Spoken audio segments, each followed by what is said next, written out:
ठंड में मटके वाली सब्जियों की रसोई। ठंडी हवा से मंडी भरी होती है। चारों तरफ सब्जियों की ढेरियां, ग्राहकों की आवाजें और मोल भाव होता है। नेहा और चाची सास संगीता ऊनी शॉल लपेटे हाथ में थैला लिए भीड़ के बीच धीरे धीरे बढ़ रही होती हैं। नेहा एक ठेले पर रुकती है। वो पालक का गुच्छा उठाकर उलट पुलट कर देख रही होती है। पत्ते गीले होते हैं और रंग पीला पड़ चुका होता है। भैया जरा देखिए, इतनी महंगी सब्जी दे रहे हो और पालक तो एकदम पीला है। अरे मैडम, आजकल तो यही बिक रहा है, लेना है तो लो, नहीं तो मत लो। पीछे लाइन लगी है, इतने पैसों में लोग उठा के ले जा रहे हैं। पीछे से दो ग्राहक सच में उसी दाम पर गुच्छे उठा लेते हैं। नेहा का चेहरा और सख्त हो जाता है।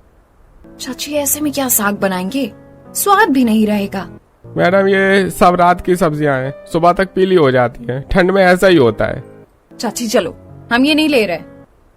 अरे बेटा, सब्जी तो लेनी ही पड़ेगी, घर में खाना भी तो बनाना है। आगे चलकर देखते हैं, शायद कहीं ठीक मिल जाए। दोनों आगे बढ़ती हैं। मंडी की आवाजें तेज हो जाती हैं। टमाटर ले लो, सस्ता सस्ता। अगले ठेले पर नेहा फिर रुकती है। वहाँ पालक थोड़ा हरा और बगल में साग सजी हुई दिखती है। चाची ये देखिए, ये पालक ठीक लग रहा है, पत्ते ताजे हैं। हाँ, नमी सही है, साग भी अच्छा है। भैया, दाम क्या लगाओगे? मैडम, ताजा है, जरा महंगा पड़ेगा पर माल अच्छा है। ठीक है, 2 गुच्छी दे दीजिए। स्वाद के लिए क्वालिटी जरूरी है। बस बेटा, इतना ही। घर चलो, आज मटके में साग बनेगा। ठंड में उसका स्वाद अलग ही होता है। नेहा थैला संभालती है। दोनों भीड़ से बाहर निकलती हैं। मंडी से लौटकर संगीता सब्जियों का थैला रसोई की स्लैब पर रखती है। कमला देवी चूल्हे के पास मसाले लगा रही होती है और दादी सास विमला देवी बैठी ऊन से स्वेटर बना रही होती हैं। दीदी, आजकल तो सब्जियों में बहुत तंगी है, स्वाद भी वैसा नहीं रहा और दाम तो आसमान छू रहे हैं। संगीता, आजकल सब्जियों में पहले जैसी बात कहाँ है। पहले तो लोग कच्ची सब्जी भी तोड़कर खा लेते थे। आजकल की मूली देखी है, कैसी सूखी सूखी होती है। पहले कैसी ताजी, फ्रेश, एकदम रसदार।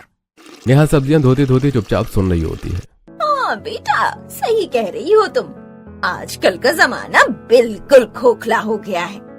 पुराने देसी खान पान का मजा ही कुछ और होता था।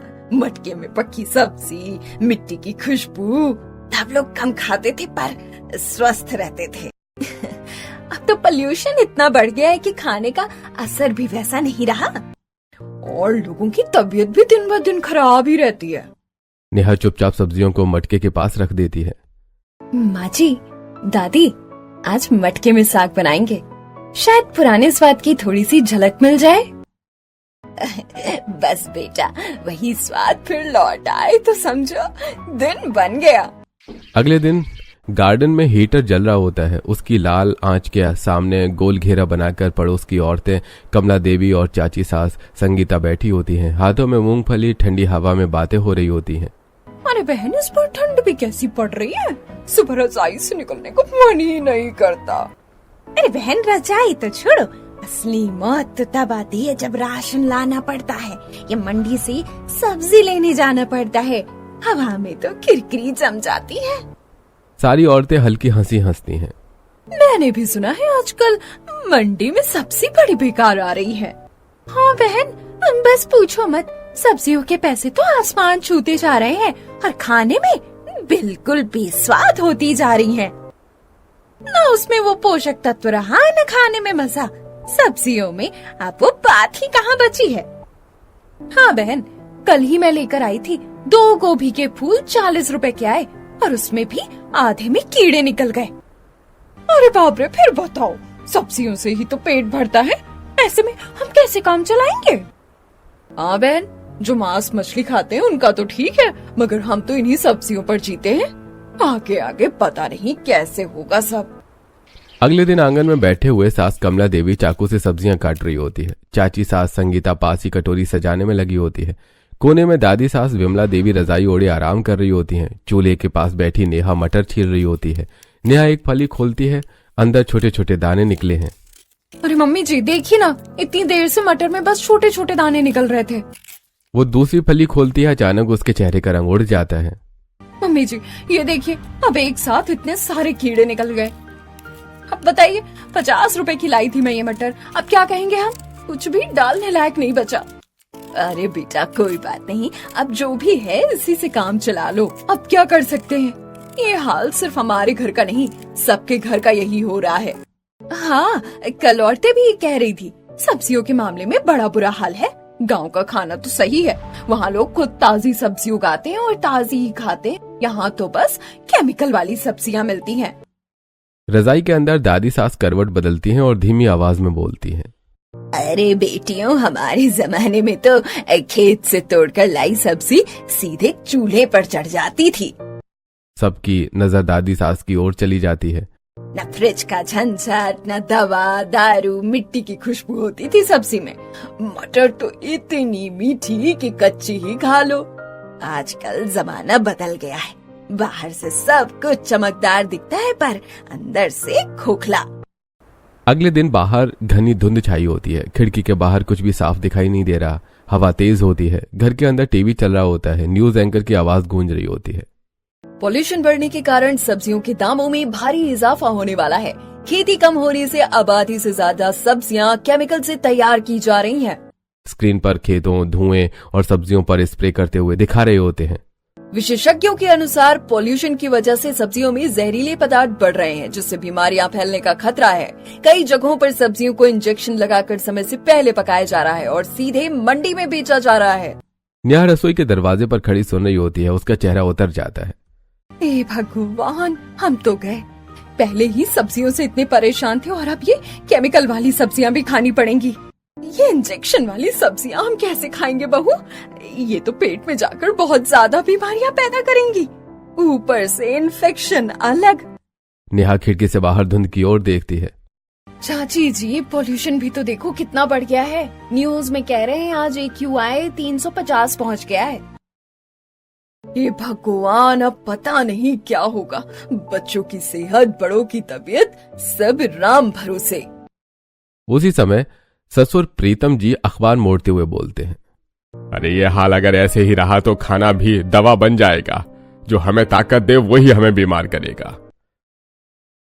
पापा सही कह रहे हैं। ऑफिस में भी सब लोग यही बात कर रहे थे। सांस की दिक्कत, पेट की बीमारियां सब बढ़ती जा रही हैं। टीवी पर धुंध से ढकी सड़कें दिखती हैं। डॉक्टरों की सलाह है कि सब्जियों को अच्छी तरह धोकर, उबाल कर ही इस्तेमाल करें। अगली सुबह घर के बाहर एक बड़ा ट्रक आकर रुकता है। ट्रक में मिट्टी के घड़े, मटके लदे होते हैं। आवाज सुनकर घर के सब लोग बाहर आ जाते हैं। मजदूर घड़े उतार उतार कर आंगन में सजा देते हैं। पूरा आंगन मिट्टी की खुशबू और मटके से भर जाता है। पापा, फैक्ट्री में ये मिट्टी के घड़े बिक नहीं रहे थे, तो मैंने सोचा वहां से भीड़ खाली करके इन्हीं घर पर ही ले आऊं। अगर इनका कुछ इस्तेमाल हो गया तो कर लेंगे, वरना गांव में फ्री में बांट देंगे। हम क्या करेंगे बेटा इन मटकों का? बाहर ही दे देंगे किसी को। बेटा, जब मैंने ये फैक्ट्री शुरू की थी ना, तब ये मटके मेरे जमाने में खूब बिकते थे। अब कौन ले रहा है इन्हें? ना अब इनकी वैसी मांग हो रही है बाजार में। बीच में जरूर बहुत मांग बढ़ गई थी। लोगों को घरों में मटके का पानी पीने का शौक चढ़ गया था, लेकिन अब फिर से कोई नहीं लेता। हाँ पापा, आप सही कह रहे हो। इन्हें निकालने से फैक्ट्री में काफी जगह हो गई है। उनकी जगह मैंने मिट्टी के दूसरे बर्तन लगवा दिए हैं ताकि कस्टमर को सामने से ये सब दिखे। हाँ, कोई बात नहीं बेटा, अभी यहीं पर रख दे तू। वो चारों तरफ मिट्टी के घड़ों को देखते हैं। 3-4 दिन बीत चुके होते हैं। मिट्टी के घड़े गार्डन के कोने में एक साथ रखे होते हैं। अगली सुबह की हल्की धूप में नेहा गार्डन साफ कर रही होती है। सूखी पत्तियां बटोरते हुए वो झाड़ू चला रही होती है। झाड़ू लगाते लगाते नेहा की नजर अचानक एक घड़े पर टिक जाती है। अरे, मिट्टी के घड़े में इतनी बड़ी घास। वो ध्यान से देखने लगती है। घड़े के मुंह से एक लंबी जंगली झाड़ी बाहर निकली होती है। ये कैसे हो सकता है? नेहा पास जाकर घुटनों के बल बैठ जाती है और वो धीरे से उस पौधे को ऊपर उठाती है। उसके नीचे हरी हरी काई जमी होती है। उसी काई के बीच से कई छोटी छोटी घासें भी उगी होती है। इसके नीचे तो पूरी काई जम गई है और उसी में से ये जंगली झाड़ी निकल रही है। वो चारों तरफ रखे बाकी घड़ों को भी देखती है। वो साफ होते हैं। बिना पानी डाले इतनी जल्दी बड़ी कैसे हो गई? अभी तो इन्हें आए हुए सिर्फ 4 दिन ही हुए हैं। नेहा का चेहरा आश्चर्य से भर जाता है। आंखों में चमक आ जाती है। मिट्टी के घड़े में सच में कुछ खास है। अगले दिन मंडी में अजीब सी बेचैनी होती है। धुंध और धुएं के बीच ठेले लगे होते हैं, मगर सब्जियां मुरझाई होती हैं और चमक जरूरत से ज्यादा होती है। कमला देवी और नेहा भीड़ में आगे बढ़ रही होती हैं। एक ठेले पर लिखा टमाटर 150, गोभी 200, शिमला मिर्च 300। ए भगवान, ये क्या दाम लगा दिए हैं। नेहा एक सब्जी उठाकर देखती है, ऊपर से चमकदार, अंदर से सख्त होती है। मम्मी जी देखिए ना, ये सब इंजेक्शन लगाकर पकाई हुई लग रही है। वो दोनों इधर उधर देखती हैं। हर ठेले पर वही हाल होता है। मम्मी जी, हमारे पास इतने पैसे नहीं है कि हम सब्जियों में 100, 150, 200, 300 रुपए वेस्ट करें। बेटा क्या करें, खाना तो पड़ेगा ही। आज घर में कुछ भी सब्जी नहीं है। नहीं मम्मी जी, मैं कुछ ना कुछ जुगाड़ जरूर लगाऊंगी। वो कमला देवी का हाथ थाम लेती है। लेकिन हम ये गंदी केमिकल वाली सब्जियां नहीं खाएंगे। कमला देवी फिर एक ठेले की ओर बढ़ने लगती है, पर नेहा उन्हें रोक देती है। मम्मी जी, आज एक भी सब्जी नहीं लेंगे। ठीक है बेटा, जैसा तू ठीक समझे। नेहा मंडी की भीड़ से उन्हें बाहर ले आती है। अगले दिन नेहा चूल्हे पर खाना बना रही होती है। कढ़ाई में चमचा चलाते चलाते उसकी नजर खिड़की से बाहर रखे मिट्टी के घड़ों पर पड़ती है। वही घड़ा जिसमें कल काई और जंगली झाड़ी उगी होती है उसकी आंखों के सामने घूम जाता है। नेहा अचानक रुक जाती है। अगर जंगली घास उग सकती है तो सब्जियां क्यों नहीं? उसके चेहरे पर खुशी फैल जाती है। हाँ, क्यों ना हम जंगली घास की जगह इन घड़ों में सब्जियों के पौधे लगाएं। वो गैस बंद करती है, हाथ पोंछती है और दौड़ती हुई ड्राइंग रूम की ओर जाती है। ड्राइंग रूम में सब लोग बैठे आपस में बातें कर रहे होते हैं। मम्मी जी, आप सब सुनिए, मुझे एक बहुत बढ़िया आइडिया आया है। सबकी नजर नेहा पर टिक जाती है। मम्मी, मैंने आपको उस दिन दिखाया था ना वो घड़ा जिसके अंदर काई जम गई थी और उसमें से पौधा निकल आया था। अगर उसमें जंगली पौधा उग सकता है तो सोचिए, अगर हम उसमें मिट्टी और खाद डालकर तरह तरह की सब्जियों के बीज लगा दे तो। कमरे में हल्की सी चुप्पी छा जाती है। वैसे भी हमारे पास कितने सारे घड़े पड़े हैं। हर घड़े में अलग अलग सब्जी बो देंगे। पालक, धनिया, मटर, मेथी, टमाटर। हम घर की ताजा सब्जियां खा पाएंगे, केमिकल से बचेंगे और अपनी सेहत भी अच्छी रख पाएंगे। अरे वाह बेटा नेहा, ये तो बहुत अच्छा आइडिया है। इसी बहाने हमें रोज फ्रेश सब्जी खाने को मिल जाएगी। हाँ बेटा, पहले भी तो ऐसा ही होता था। हर घर के बाहर छोटी सी बाड़ी होती थी, लोग वहीं सब्जियां उगाते थे और ताजी तोड़ कर बनाते थे। वो खाना ही असली खाना होता था। मुझे तो ये आइडिया बहुत पसंद आया। घड़े भी काम आ जाएंगे और सेहत भी। ठीक है, अब तय रहा। अब हम ताजी सब्जियां ही खाएंगे, अपने घर की उगाई हुई। अगली सुबह होते ही नेहा, चाची सास संगीता और सास कमला देवी तीनों काम में लग जाती हैं। पहले नेहा घड़ों को घर के बाहर धूप में जमाने लगती है। अगर बाहर ज्यादा धूप और पोल्यूशन रहा तो सब्जियां खराब भी हो सकती हैं। नेहा रुक जाती है और फिर तुरंत फैसला करती है। नहीं, इन्हें बाहर नहीं, रसोई के अंदर रखना ज्यादा सही रहेगा। तीनों मिलकर घड़ों को उठाकर रसोई में ले जाती हैं। एक तरफ चूल्हा है, दूसरी तरफ एक कोने में घड़े सलीके से सजा दिए जाते हैं। रसोई में मिट्टी की सौंधी खुशबू फैल जाती है। ले बेटा नेहा, ये बढ़िया मिट्टी है। धन्यवाद चाची जी। नेहा हर मटके में ध्यान से मिट्टी भरती जाती है। बस ज्यादा भी नहीं, कम भी नहीं। इस वाले में पालक डाल देते हैं, इसमें मेथी और इस बड़े घड़े में बथुआ। वो प्यार से बीज मिट्टी में डालती जाती है। धीरे धीरे पानी देंगे ताकि बीज बह न जाएं। पानी गिरते ही मिट्टी से ठंडी खुशबू उठती है। अब बस भगवान का नाम और इंतजार। कुछ दिन बीतते हैं। रसोई का वही कोना अब हरे रंग से भरने लगता है। हर घड़े से छोटे छोटे पौधे झांकने लगते हैं। मम्मी जी, देखिए पौधे निकल आए। अरे वाह, सच में उगाए।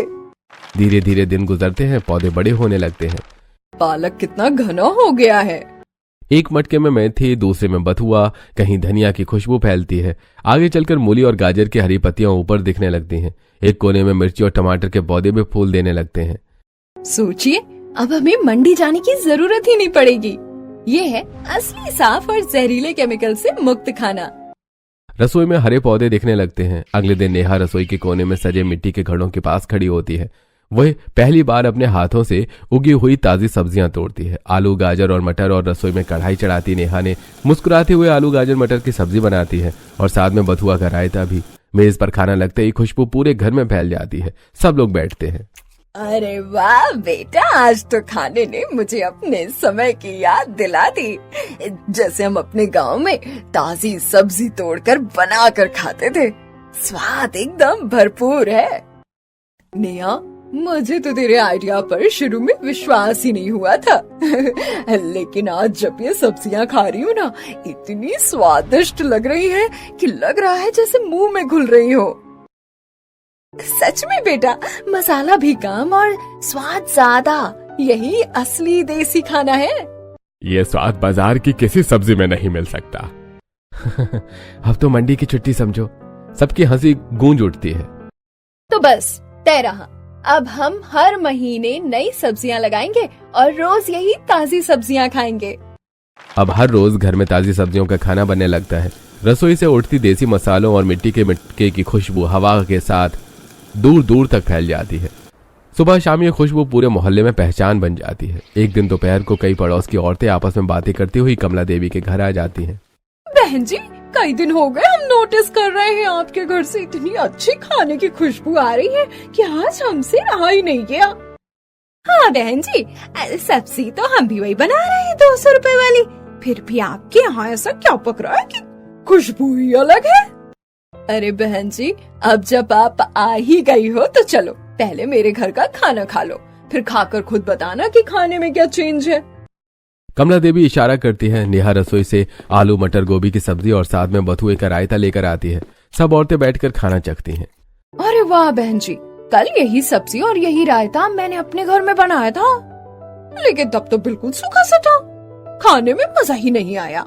आपकी यहाँ खाकर तो ऐसा लग रहा है जैसे 5 स्टार होटल का खाना खा लिया हो। सब हंस पड़ती हैं। चलो अब मैं इसके पीछे का राज दिखाती हूँ। वो सबको रसोई में ले जाती है। एक तरफ चूल्हा, दूसरी तरफ मिट्टी के मटके जिनमें पालक, मेथी, बथुआ, गोभी, मटर, टमाटर, मिर्ची के लंबे लंबे पौधे लहला रहे होते हैं। अरे वाह बहन जी, आपने तो बड़ा अच्छा आइडिया लगाया। मटके भी इस्तेमाल हो गए और घर के अंदर ही ताजी सब्जियां मिल गई। बहन जी, ये हमारी नेहा का आइडिया है। जिस दिन से इसने ये सब्जियां लगाई है उसी दिन से घर के खाने का स्वाद 2 गुना हो गया है। अब हम एकदम ताजी सब्जियां खाते हैं। मंडी से सब्जी लाना तो हमने छोड़ ही दिया है। बहन जी, ये तो बहुत बढ़िया है, कभी कभी हमें भी दे दिया करना। अरे हाँ बहन जी, बिल्कुल, आपका ही तो घर है, जब मन करे तब लेकर जाओ। औरतें मुस्कुराती हुई एक दूसरे को देखती हैं और वहां से चली जाती हैं। अगले दिन दोपहर के समय में नेहा के मम्मी पापा और भाई मायके से आए होते हैं। ड्राइंग रूम में सब लोग आराम से बैठे बातचीत कर रहे होते हैं। चाय की खुशबू और घर के खाने की महक साथ साथ फैल रही होती है। बहन जी, अब आप लोग मंडी की सब्जियां मत खाया करो, पोल्यूशन वाली सब्जियों से बहुत नुकसान हो रहा है। सब लोग ध्यान से सुनने लगते हैं। हमारे बराबर में एक आंटी थी, वही सब्जी खा रही थी। पता नहीं शरीर में कैसी अजीब बीमारी निकल आई। डॉक्टर कह रहे थे उनकी आंख में सब्जी वाला कीड़ा पहुंच गया है। नहीं बहन जी, हमने तो मंडी की सब्जी बिल्कुल ही छोड़ दी है। जिस दिन से पॉल्यूशन वाली बात पता चली है, नेहा ने घर में इतना अच्छा इंतजाम कर दिया है कि अब दूसरी सब्जी खाने का मन ही नहीं करता। अच्छा, ऐसा क्या कर दिया नेहा ने कि बताते समय आपके चेहरे पर इतनी हंसी आ गई? हमारी फैक्ट्री में कई सारे मिट्टी के मटके रखे थे, नीलेश उन्हें घर ले आया। नेहा ने उन्हीं मटकों में तरह तरह की सब्जियां बो दी। इतना बढ़िया दिमाग लगाया उसने कि पूरे मोहल्ले में इसकी सब्जियां फेमस हो गई हैं। और कभी भी औरतें खाना खाने आ जाती हैं। सबने इसका नाम ही रख दिया है, मटके वाली बहू। सास और नेहा की मम्मी दोनों जोर से हंस पड़ती हैं। अरे वाह, नाम भी बड़ा प्यारा है। उसी वक्त नेहा रसोई में सबके लिए खाना लगा कर ले आती है। मम्मी, आप भी खाकर देखो, हमारी मटके वाली सब्जी आपको बहुत टेस्टी लगेगी। हाँ बेटा, मुझे तो पहले से पता था तुझे घर पर भी गार्डनिंग का बहुत शौक था। वहाँ भी तूने कितने पौधे लगा रखे थे। हाँ मम्मी, यहाँ भी वही किया है, बस थोड़ा सा चेंज। मटकों के अंदर सब्जी लगा दी। सारे मटके रसोई में ही है, वहीं से सब्जी काटती हूँ और वही बना देती हूँ। ये तो बहुत बढ़िया बात है बेटी। एक दिन सुबह सुबह रसोई में मटका से धनिया और पालक तोड़ रही होती है। तभी बाहर से बच्चों की आवाज आती है। गांव के सरकारी स्कूल के मैडम और 2-3 बच्चे घर के दरवाजे पर खड़े होते हैं। अरे मैडम जी, आप सब ठीक तो है? सब बिल्कुल ठीक है नेहा बहू, बल्कि बहुत अच्छा है। हम खास आपसे मिलने आए हैं। आइए आइए, अंदर आइए। टीचर बच्चों को अंदर बुलाती है। बच्चे चारों तरफ मटकों में लगी सब्जियां देखकर चौंक जाते हैं। मैडम, ये तो खेत जैसा लग रहा है, लेकिन ये तो घर के अंदर है। नेहा बहू, स्कूल में बच्चों को स्वच्छ खाना, हेल्दी लाइफ के बारे में पढ़ा रहे हैं। कल बच्चों ने खुद बताया कि नेहा भाभी के घर मटके में सब्जी उगती है। मैडम, मैंने तो बस घर के लिए लगाया है। यही तो बात है, हम चाहते हैं कि आप एक दिन स्कूल आकर बच्चों को ये तरीका सिखाएं। देखा बेटा, तेरी सीख अब किताबों से बाहर आकर बच्चों तक पहुंच रही है। एक दिन दोपहर का समय होता है। नीलेश के 3 दोस्त शहर से अचानक गांव आ जाते हैं। अरे वाह, तुम लोग बिना बताए? अरे सोचा भाई गांव आए हैं तो तुझसे मिलकर ही चलें। नेहा बेटा, आज जरा अच्छा सा खाना बना लेना। नेहा मुस्कुरा देती है। थोड़ी देर बाद भिंडी की सब्जी, पालक, दाल, बाजरे की रोटी और मटके की छाछ सबके सामने परोस देती है। पहला टुकड़ा मुंह में जाते ही, अरे यार, ये स्वाद तो सच में कुछ अलग है। मैंने शहर में 5 स्टार होटल में खाना खाया है, पर ऐसा स्वाद नहीं मिला। अरे नीलेश, कसम से बता, इसमें कोई खास मसाला डाला है क्या? नहीं भैया, कुछ अलग नहीं डाला, बस पॉल्यूशन और केमिकल फ्री है। नीलेश उन्हें रसोई के मटकों की तरफ ले जाता है। अरे ये तो पूरा खेत है घर के अंदर, और ये सब बिना इंजेक्शन, बिना दवा के। हाँ, बस मिट्टी, पानी और थोड़ा धैर्य। भाई अगर बुरा ना मानो तो बोल यार, क्या तू हमें भी 2-3 मटके दिलवा देगा? हम शहर में करोड़ कमाते हैं पर सेहत खरीद नहीं पा रहे। सब हंस पड़ते हैं। क्यों नहीं, अब तो हर घर में मटका होना चाहिए। धीरे धीरे मोहल्ले और पूरे गांव में ये बात फैल जाती है कि कमला देवी की बहू मटके वाली सब्जियां बनाती है। वही आलू, वही मटर, वही गोभी, लेकिन स्वाद ऐसा कि लोग उंगलियां चाटते रह जाते हैं। गांव की औरतें जब एक दूसरे से मिलने जाती हैं तो बातों बातों में यही चर्चा होती है। अरे सुना है, नेहा बहू ने मटकों में सब्जी उगानी शुरू कर दी है। हाँ बहन, मैंने भी देखा, रसोई के अंदर ही हरी हरी सब्जियां। न मंडी न केमिकल, बस मटका, मिट्टी और पानी। एक दिन गांव की सरपंच की पत्नी खुद कमला देवी के घर आती है। बहन जी, हमने पूरे गांव में आपके घर की चर्चा सुनी है। सच बताइए, ये मटकों वाली सब्जी का तरीका क्या है? बहन जी, इसमें मेरा कोई कमाल नहीं है, ये सब हमारी बहू नेहा का दिमाग है। नेहा थोड़ी झिझकते हुए आगे आती है, लेकिन उसकी आंखों में आत्मविश्वास साफ दिख रहा होता है। बस इतना ही किया है दीदी। मटके में अच्छी मिट्टी, थोड़ी देसी खाद, बीज और रोज थोड़ा पानी। न पोल्यूशन का असर, न इंजेक्शन, न केमिकल। सरपंच की पत्नी मटकों में उगी सब्जियों को छूकर देखती है। अरे वाह, ये तो बिल्कुल खेत जैसी लग रही है। उसी दिन वो तय कर लेती है कि यह तरीका पूरे गांव तक पहुंचना चाहिए। अगले दिन जिस फैक्ट्री में कभी मिट्टी के मटके कोने में धूल खा रहे होते हैं, वही फैक्ट्री अब सुबह से शाम तक मटके बेचने लगती है। मटका चाहिए, छोटा वाला दीजिए। अरे सब्जी लगाने वाला मटका चाहिए। प्रीतम जी को खुद यकीन नहीं हो रहा था कि फैक्ट्री में इतने मटके बिक रहे हैं। एक दिन शाम को नीलेश थका हुआ लेकिन खुश होकर घर लौटता है। नेहा, तुम जानती हो आज क्या हुआ? क्या हुआ? जिस दिन से तुमने ये मटके वाली सब्जियों का आइडिया शुरू किया है ना, उस दिन से फैक्ट्री में इतने गांव वाले आ रहे हैं कि संभालना मुश्किल हो गया है। सब लोग मटका लेने आ रहे हैं, ठीक वैसे ही सब्जी उगाने के लिए जैसे तुमने शुरू किया था। नेहा की आंखों में चमक आ जाती है। अरे वाह, ये तो और अच्छी बात हो गई। एक तीर से 2 निशाने हो गए। लोग ताजी सब्जी भी खा रहे हैं और हमारी फैक्ट्री में मटकों की बिक्री भी शुरू हो गई। प्रीतम जी ये सब देख रहे होते हैं। एक शाम वो नेहा को पास बुलाते हैं। अरे बेटा नेहा, तेरे एक आइडिया ने हमें 2 जगह फायदा कर दिया। नेहा चुपचाप सुनती रहती है। एक तरफ सेहत सुधर गई, घर में बीमारी का डर कम हो गया। दूसरी तरफ हमारी फैक्ट्री जो बंद होने के कगार पर थी, फिर से चल पड़ी। मैंने सोचा भी नहीं था कि मिट्टी के ये मटके एक दिन हमारी रोजी रोटी और लोगों की सेहत दोनों का सहारा बनेंगे। कमला देवी जो कभी मंडी की महंगाई और खराब सब्जियों से परेशान रहती हैं, अब पूरे आत्मविश्वास से गांव की औरतों को समझाती हैं। एक दिन सरपंच की पत्नी सभी गांव की औरतों को इकट्ठा करती है और कमला देवी को तरीका समझाने का मौका देती है। देखो बहनों, अब जमाना बदल गया है। अगर हम खुद आगे नहीं आएंगे तो पॉल्यूशन और केमिकल हमें बीमार कर देंगे। मेरी बहू ने सिखाया है, घर में ही खेत बना लो। गांव की कई औरतें उनके घर में बीज, मिट्टी की मात्रा और पानी देने का तरीका पूछ कर जाती हैं। कुछ ही महीनों में गांव का नजारा बदल जाता है। अब लगभग हर घर में, किसी के आंगन में, किसी की रसोई में, किसी की छत पर मटकों में सब्जियां उगने लगती हैं। पालक, मेथी, बथुआ, धनिया, टमाटर, मिर्च, मूली, गाजर, गांव फिर से हरा भरा दिखने लगता है। माँ, आज कौन सी सब्जी तोड़े? जो मटके में तैयार है। अब नेहा को कोई सिर्फ नेहा नहीं कहता था, अब मटके वाली बहू के नाम से पुकारने लगते हैं। नेहा को यह सब सुनकर गर्व महसूस होता है। एक दिन नेहा कमला देवी से कहती है, मम्मी जी, मैंने तो बस अपने घर के लिए सोचा था। बेटा, अच्छे विचार जब दिल से निकलते हैं तो वो सिर्फ एक घर में नहीं रुकते, दुनिया बदलने के काम आते हैं। एक शाम गांव के बाहर प्रीतम जी की फैक्ट्री में कारीगर नए नए मटके बना रहे होते हैं। घर में नेहा रसोई में खड़ी होती है। एक तरफ चूल्हा जल रहा होता है, दूसरी तरफ मटकों में हरी सब्जियां होती हैं। नेहा मटके से ताजा पालक तोड़कर कहती है, अगर हर घर में एक मटका और एक बीज लग जाए तो ना पोल्यूशन डराएगा, ना बीमारी,